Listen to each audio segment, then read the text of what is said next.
Hello friends, आता आपण बघूया लग्नानंतर होईलच प्रेम याचा 18 मार्चचा एपिसोड रिव्ह्यू. सॉरी फ्रेंड्स, 2-4 दिवसाचे एपिसोड मी अपलोड नाही करू शकली. थोडी घरात लग्नाची धावपळ चालू आहे म्हणून. पण काळजी नका करू, मला टाईम भेटेल तसं मी तुम्हाला तुमच्या सिरियलचे अपडेट्स रिव्ह्यूज देत राहील. चला तर मग बघूया. नंदिनीची आई काव्याला विचारते, तू जीवाला आधीपासून ओळखत होतीस? तेव्हा काव्या बोलते, हो आई, नंदिनी ताईच्या लग्नाच्या आधीपासून मी जीवाला ओळखत होती. तेव्हा काव्या बोलते, आई, प्रेम होतं आमचं दोघांचं एकमेकांवर. तेव्हा खूप वेळा बोलायचा ग आमच्या लग्नाबद्दल, पण मी त्याला ओरडायचे.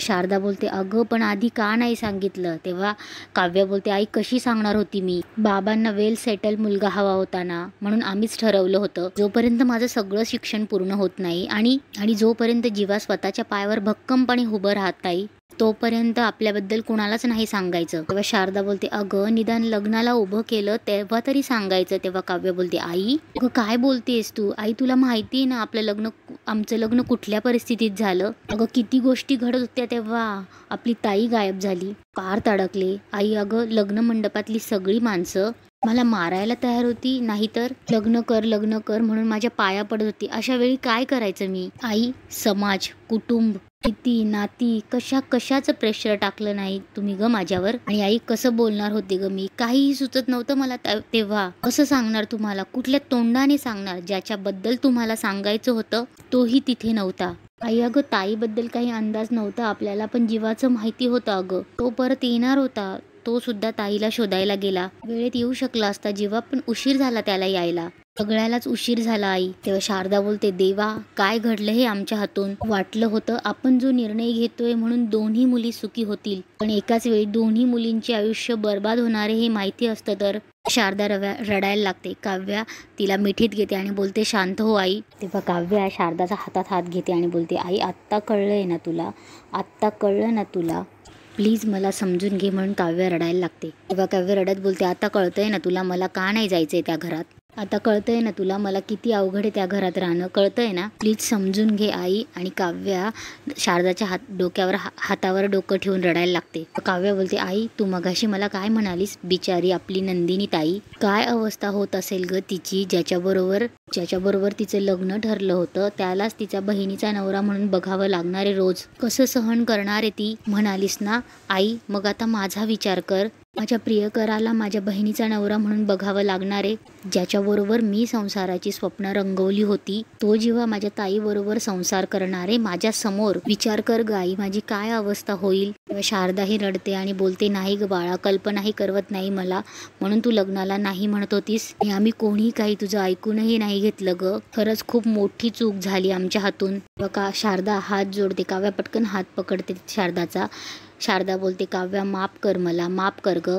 आम्ही खूप मोठा अन्याय केलाय तुझ्यावर. शारदा रडते आणि बोलते, अगं नंदिनी आणि पार्थचं अरेंज मॅरेज होतं. तू आणि जीवा तुमचं लव्ह मॅरेज. आणि खूप जोरात रडायला लागते.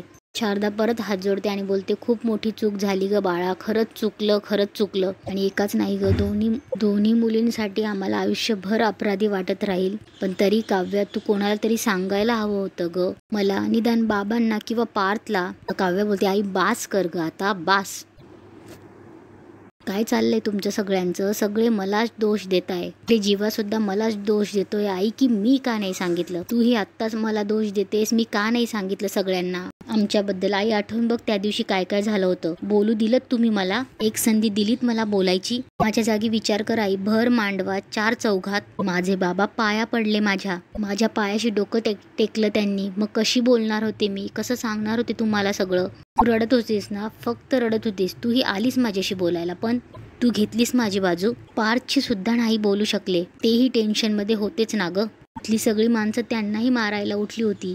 त्यांच्याशी बोलून काय उपयोग? सतत वाटत होतं मला तुमच्याशी बोलावं, तुम्हाला हे सगळं सांगावं, पण आई परिस्थितीनेच तोंड शिवलेलं माझं, म्हणून नाही बोलू शकले. त्यामुळे हात जोडते आणि बोलते, तुम्ही आता आम्हाला दोष देऊ नका प्लीज. मला मोकळीक द्या आई, मला मोकळीक द्या ग. म्हणून रडायला लागते. शारदा परत काव्यासमोर हात जोडते. काव्या पटकन हात पकडते आणि बोलते, अगं काय करते? हे बघ, शांत हो. मला माफी नकोय कुणाचीच माफी नकोय. मला फक्त ही झालेली चूक सुधारायची आहे. हे लग्न मोडायला हवंय, माझं सुद्धा आणि ताईचं सुद्धा. आता तुला कळलंय नाही, तुला सगळं कळलंय, आता आपण हे सत्य सगळ्यांना सांगायला हवं. ही हे सत्य पाहत सांगते ना. काव्या जायला लागते तेवढ्यात शारदा तिचा हात पकडते आणि बोलते, थांब काव्या थांब. नाही, मला कळतंय आमच्याकडनं खूप मोठी चूक झाली आहे, ती चूक सुधारायला हवी माहिती मला, पण हे लग्न निभावणं म्हणजे तुम्हा दोघींची अग्निपरीक्षा आहे. आणि मी तुम्हाला या दोघींना या आगीत लोटणार नाही, तुम्हाला मनाविरुद्ध संसार करायला लावणार नाही. काव्याला खूप बरं वाटतं आणि काव्या थोडी स्माईल करते आणि शारदाच्या गळ्यात पडून रडायला लागते. तेव्हा काव्या बोलते, आई थँक्यू ग आई, लग्न झाल्यापासून आज मला जे हवंय मला ते ऐकलंय ग आई, थँक्यू आई. तुला माहीत नाही ग तू केवढं मोठं ओझं माझ्या मनावरचं हलकं केलंयस. काव्य हात जोडून रडायला लागते. शारदा बोलते, बाळा पण हे ओझं तुझ्या बाबांवर आलं आणि त्यांना कळलं की त्यांनी केवढी मोठी घोडचूक केली तर. काव्य शंकेने विचारते, म्हणजे? तेव्हा शारदा बोलते, त्यांच्या तब्येतीवर परिणाम होईल ग. शारदा बोलते, मी काय म्हणते, तुम्ही 4 जण बोला, आपसात ठरवा काय ते. नंदिनी आणि पार्थला पण हे समजवा आणि मग जे काही ठरेल ते तुम्ही सगळ्यांनी येऊन सांगा ना. तोपर्यंत मी बाबांच्या मनाची तयारी करते ना, पण आत्ता इथे कुणाला काहीही सांगू नकोस. मी हात जोडते, पण असं अचानक नको सांगूस तू. तेवढ्यात तिथे नंदिनी येते आणि बोलते, काय नको सांगूस. तेव्हा नंदिनी त्यांच्या जवळ येते आणि बोलते, काय झालंय आई? काव्या, काय सांगितलंयस आईला? काय झालंय? तुम्ही दोघी बोलत का नाही आहात?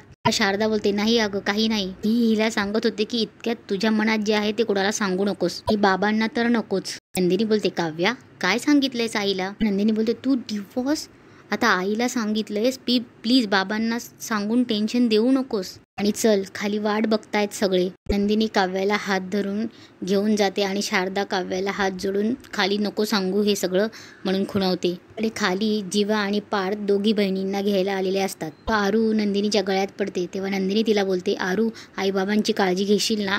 धनंजय बोलतो, पार्थराव आमची काव्य जरा अल्लडे, सांभाळून घ्या आणि म्हणून हात जोडतो. नंदिनी तिच्या बाबांना विचारते की बाबा येते?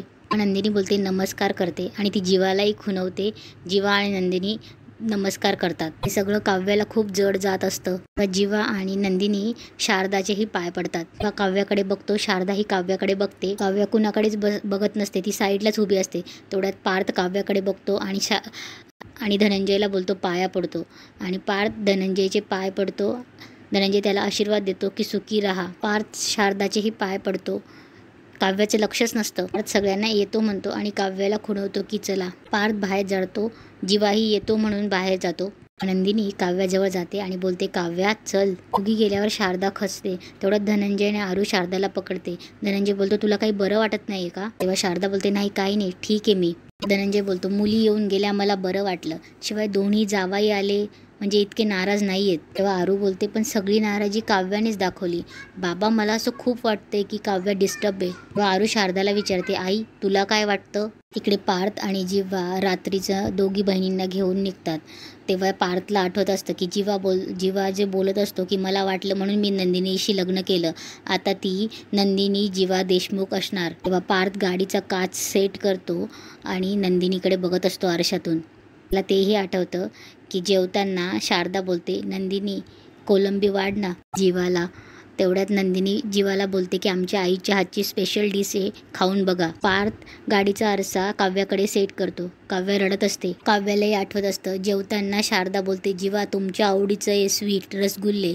तेव्हा जीवा बोलतो, हल्ली पचत नाही मला गोड, त्यामुळे यापुढे रसगुल्ले नकोच म्हणून तो वाटी सरकवून देतो. जीवा आणि काव्याला तेही आठवत असतं की नंदिनी जेव्हा बोलते की आमच्या आईची स्पेशल डिश आहे आणि ती त्याला वाढणार. तेवढ्याच काव्या बोलते, अगं आई त्याला वाढवू नको, त्याला प्रॉन्सची ॲलर्जी आहे. तेव्हा नंदिनी बोलते, काही गोष्टी सोसत नसल्या की त्या बाजूलाच ठेवायला हव्यात. नंदिनीलाही ते आठवत असतं की ती आरू आणि काव्या बोलत असते.